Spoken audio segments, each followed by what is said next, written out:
Assalamualaikum warahmatullahi wabarakatuh. Perkenalkan, kami dari kelompok 4 akan mempresentasikan tentang jenis dan tingkatan dalam manajemen perubahan. Adapun anggota kelompok kami yaitu saya sendiri Uus Al-Fajar sebagai moderator dan editor, serta ada rekan kami yaitu Muhammad Rizal Dipawan sebagai pemateri pertama, Neng Rizka Anjani pemateri kedua, Roja Agisna pemateri ketiga, dan Teh Imas Salimaimunah sebagai pemateri keempat sekaligus penulis PowerPoint. Baik, materi yang pertama ada jenis-jenis manajemen perubahan yang akan disampaikan oleh Muhammad Rizal Dipawan serta Teh Neng Rizka Anjani. Assalamualaikum warahmatullahi wabarakatuh. Kenalkan, saya Muhammad Rizal Dipawan. Saya akan sedikit menjelaskan jenis-jenis manajemen perubahan, yaitu Smooth Incremental Change dan Bumpy Incremental Change. Smooth Incremental Change, seperti namanya sendiri, jenis manajemen perubahan ini mengacu pada perubahan yang dilakukan secara perlahan-lahan dan terencana. Perubahan ini dilakukan untuk memperbaiki proses atau produk yang sudah ada dengan tujuan meningkatkan efisiensi dan efektivitas. Smooth Incremental Change dilakukan tanpa mengganggu aktivitas operasional perusahaan,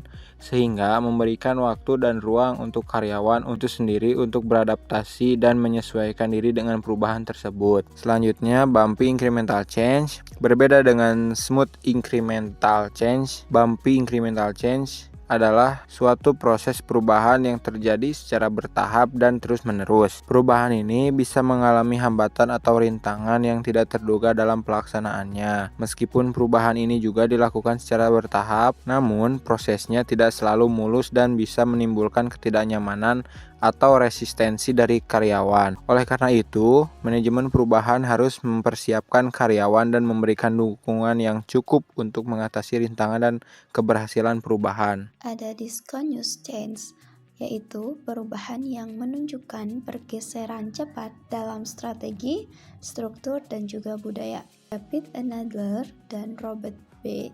Shaw dan Alice Walton dengan berbagai rekan yang sebagian besar berasal dari Delta Consulting Group di New York adalah penulis Discontinuous Change. Transformasi organisasi terkemuka, mereka memahami bahwa dorongan dan kemampuan mewujudkannya adalah dua hal yang berbeda. Perubahan apapun menurut mereka adalah sebuah proses organik yang terdiri dari banyak elemen yang saling bersaing, sebuah kekuatan yang tak terelakkan dan tak terhindarkan yang mempunyai kehidupannya sendiri. Perubahan yang bersifat terputus-putus, bukan perubahan yang bertahap, khususnya terjadi. Hal ini dibentuk oleh kekuatan eksternal, inovasi teknologi, persaingan dan peraturan atau penurunan dan kebangkitan seluruh industri dan perekonomian regional yang menciptakan perubahan radikal terhadap masa lalu. Para penulisnya sebuah kelompok eklektik dengan berbagai latar belakang, ilmu perilaku dan sekolah bisnis serta tingkat kepercayaan yang tinggi terhadap pembacanya.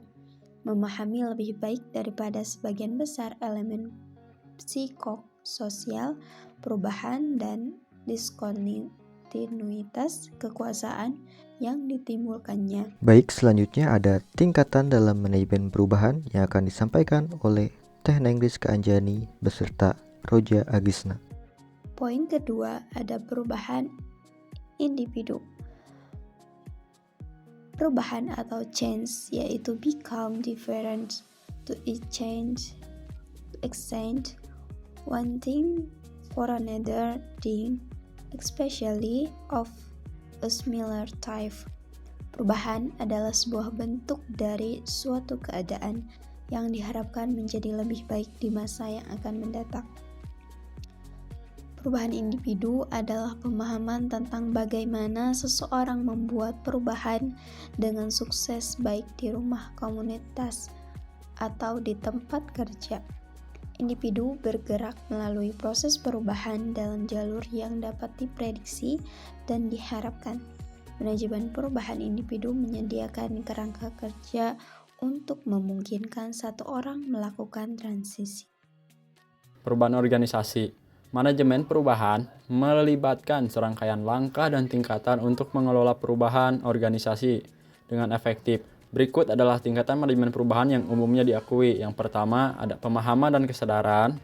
Kedua, pengorganisasian dan perencanaan. Ketiga, pemobilan dan komunikasi. Keempat, implementasi perubahan. Kelima, evaluasi dan koreksi.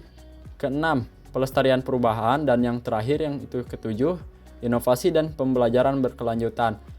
Itu dari 7 langkah yang tadi adalah untuk manajemen perubahan organisasi dalam tingkatannya. Nah, untuk selanjutnya, tingkatan manajemen perubahan kemampuan perusahaan.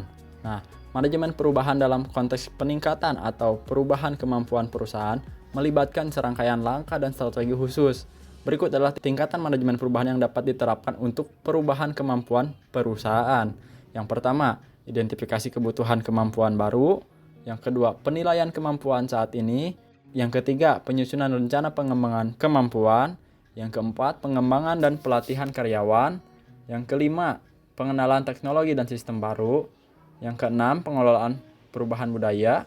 Yang ketujuh, keterlibatan dan komunikasi. Yang kedelapan, pengukuran kinerja dan evaluasi. Yang kesembilan, penyesuaian dan pengembangan lanjutan. Yang kesepuluh, pemeliharaan dan penguatan kemampuan. Dan yang terakhir, yaitu ke-11, inovasi berkelanjutan. Nah, 11 langkah tadi adalah merupakan langkah-langkah untuk melakukan perubahan kemampuan perusahaan. Nah, perubahan kemampuan perusahaan seringkali memerlukan perubahan yang holistik dan terorganisasi. Dan manajemen perubahan yang efektif sangat penting untuk memastikan keberhasilan implementasinya. Baik, selanjutnya ada kesimpulan yang akan disampaikan oleh rekan kami yaitu Teh Imas Sali Maimunah. Kesimpulannya adalah manajemen perubahan pada hakikatnya yaitu untuk memperbaiki efektivitas perusahaan agar dapat efisien dan mampu bersaing. Upaya ini termasuk perbaikan efektivitas tenaga kerja, perbaikan sistem dan struktur organisasi, serta implementasi strategi perusahaan. Baik, demikian yang dapat kami sampaikan. Kami ucapkan sekian dan terima kasih.